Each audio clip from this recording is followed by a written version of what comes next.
శ్రీనివాసరెడ్డి అని కూడా ఇక ప్రచురించారు. ఇక మనకు తెలుసు మార్షల్ ఆర్ట్స్లో మీ విజయం స్ఫూర్తిదాయకం, దశాబ్దాల సాధనతో యువతరానికి అద్భుత సందేశం ఇచ్చారు. డిప్యూటీ సీఎం పవన్ కళ్యాణ్ను అభినందించారు ప్రధాని నరేంద్ర మోడీ. మరి మనకు తెలుసు జపనీస్ కత్తిసాము కళ కెంజుట్సులో అధికారికంగా ప్రవేశం పొందడం ద్వారా అరుదైన ఘనత సాధించిన ఉప ముఖ్యమంత్రి పవన్ కళ్యాణ్ ప్రధానమంత్రి నరేంద్ర మోడీ ప్రశంసించారు. ఈ మేరకు సందేశాన్ని పంపారు. జపనీస్ మార్షల్ ఆర్ట్స్ రంగంలో మీరు సాధించిన విజయాలకు సంబంధించిన వివరాలు తెలుసుకున్నాను. కెంజుట్సులో అధికారిక ప్రవేశంతో ఘనత సాధించినందుకు నా హృదయపూర్వక అభినందనలు. ఇటు ప్రజా జీవితంలో అటు సినిమా కెరీర్లో బిజీగా ఉంటూనే క్రమశిక్షణతో నిజాయితీతో మార్షల్ ఆర్ట్స్ అభ్యసించిన ప్రశంసనీయం. మార్షల్ ఆర్ట్స్లో దశాబ్దాల పాటు అంకిత భావంతో మీరు చేసిన సాధన స్ఫూర్తిదాయకం. మీ విజయం ద్వారా వృత్తిపరమైన బాధ్యతలు కొత్త విషయాలు నేర్చుకున్నందుకు అడ్డంకి కాదన్న బలమైన సందేశాన్ని యువతరానికి ఇచ్చారు. యుద్ధ కళలు అభ్యసించడానికి శారీరక బలంతో పాటు మానసిక సమతుల్యత, సహనం, స్వీయ నియంత్రణ అవసరం. ఇంతటి కఠినమైన సంప్రదాయాన్ని అనుసరించడం మీ వ్యక్తిత్వాన్ని తెలియజేస్తుంది. ఆరోగ్యకరమైన చురుకైన సమాజాన్ని నిర్మించాలన్న లక్ష్యంతో రూపొందుతున్న ఫిట్ ఇండియా లాంటి కార్యక్రమాలకు ప్రజా జీవితంలో ఉన్న మీలాంటి వ్యక్తులు స్ఫూర్తినివ్వాల్సిన అవసరం ఉందని, ఫిట్నెస్ పట్ల మీకున్న క్రమశిక్షణ, నిబద్ధత ఎంతో మందికి ప్రేరణను ఇస్తుందని, మీరు సాధించిన ఈ విజయానికి మరోసారి అభినందనలు. భవిష్యత్తులో మీరు చేసే ప్రయత్నంలో విజయాలు సాధించాలని కోరుకుంటున్నానని మోడీ తన సందేశంలో పేర్కొన్నారు.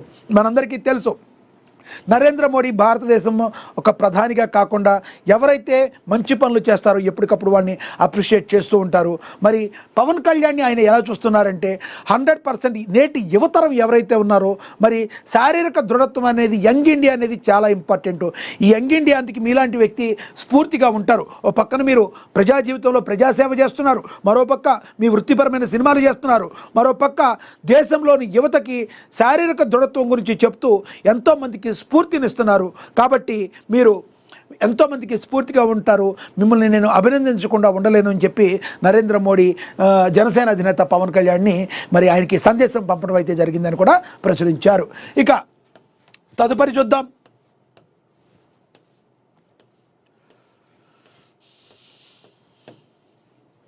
హైదరాబాద్ జీవనాడి మూసీకి పునరుజ్జీవనం కూడా ప్రచురించారు. హైదరాబాద్ నగరానికి జీవనాడిగా నిలిచిన మూసీ నది నేడు గుర్తుపట్టలేనంతగా మారిపోయింది. ఒకప్పుడు తాగునీటి అవసరాలకు సాగునీటి ఆధారంగా ఉన్న మూసీ నది కాలక్రమేణా నిర్లక్ష్యంగా వలన అక్రమ కబ్జాలు, తీవ్ర కాలుష్యంతో ప్రమాదకర స్థాయికి అయితే చేరుకుంది. మనకు తెలుసు మూసీ నది అంటే ఒకప్పుడు ప్రజలకి అది వాటర్ అందించేది. అలాంటి నదిని ఈ రోజున మురుగునీటి నదిగా మార్చేసింది. మరి కొంత అనొచ్చు కానీ ప్రజలు కూడా కొంత దీనిలో ఒక భాగస్వామ్యం అయ్యారు. విపరీతమైన కాలుష్యము మరి వెళ్ళిపోవడం వల్ల ఈ రోజున అది మురికి మూసీ నదిగా ఉంది. దీన్ని మరి రాష్ట్ర ప్రభుత్వం ఎంతో ప్రతిష్టాత్మకంగా తీసుకుని మరి దేశ విదేశాల్లో తిరిగారు. రేవంత్ రెడ్డి అనే టీం కూడా తిరిగారు.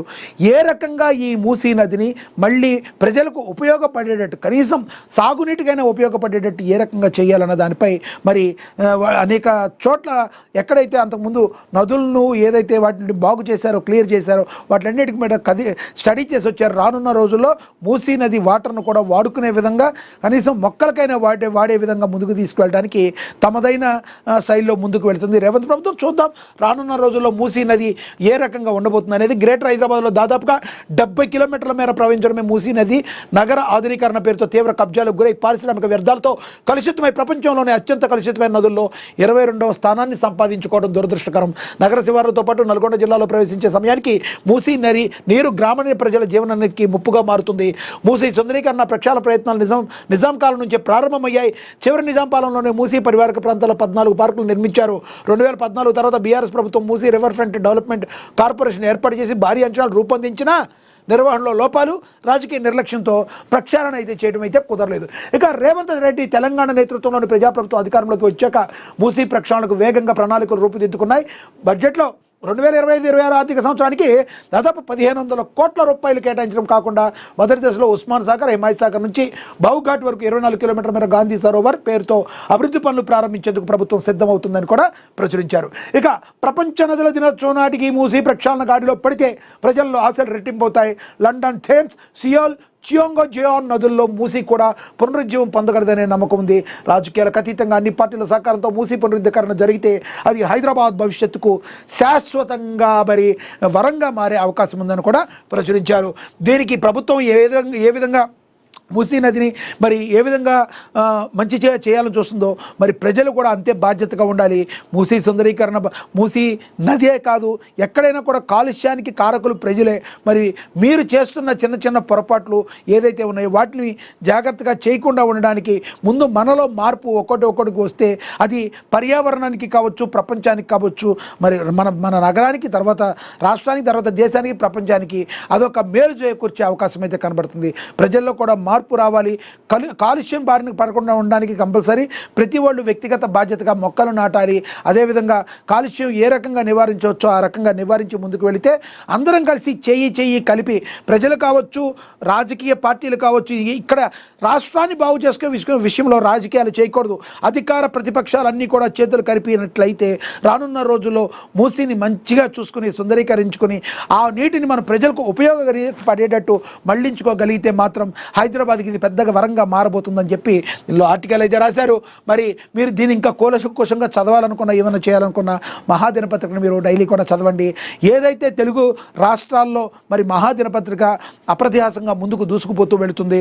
మరి నిజాన్ని నిర్భయంగా చెప్పడంలో, అదేవిధంగా మరి ప్రజలకు కావాల్సింది ఏంటో చెప్పడంలో మహాదినపత్రిక ఎప్పుడు కూడా ముందు ఉంటుంది అని చెప్పి మనం తెలుసుకోవచ్చు. ఇక చిత్తడి నేలను గుర్తించండి. వరంగల్ జిల్లా కలెక్టర్ డాక్టర్ సత్యశారద చెప్తున్నారు.